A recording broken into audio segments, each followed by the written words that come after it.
জ্বালানির দামে আগুন, জনপ্রিয়তায় ট্রাম্পের রেটিং সর্বনিম্নে পৌঁছে গেছে। যুক্তরাষ্ট্রে জ্বালানির দাম বেড়ে যাওয়ার প্রভাব এবার সরাসরি পড়েছে রাজনীতিতে।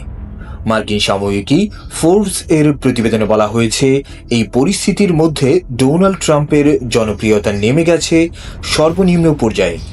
রয়টার্স এবং আইপিসস এর যৌথ জরিপ অনুযায়ী ট্রাম্পের অনুমোদন রেটিং কমে দাঁড়িয়েছে মাত্র 34%।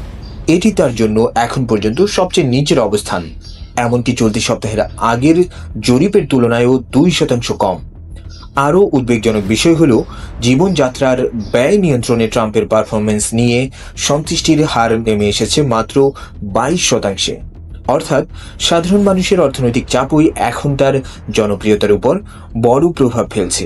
বিশ্লেষকরা বলছেন, জ্বালানির দাম বাড়ার এই চাপ যদি দীর্ঘস্থায়ী হয়, তাহলে এটি যুক্তরাষ্ট্রের রাজনৈতিক পরিস্থিতিতে আরও বড় পরিবর্তন এনে দিতে পারে।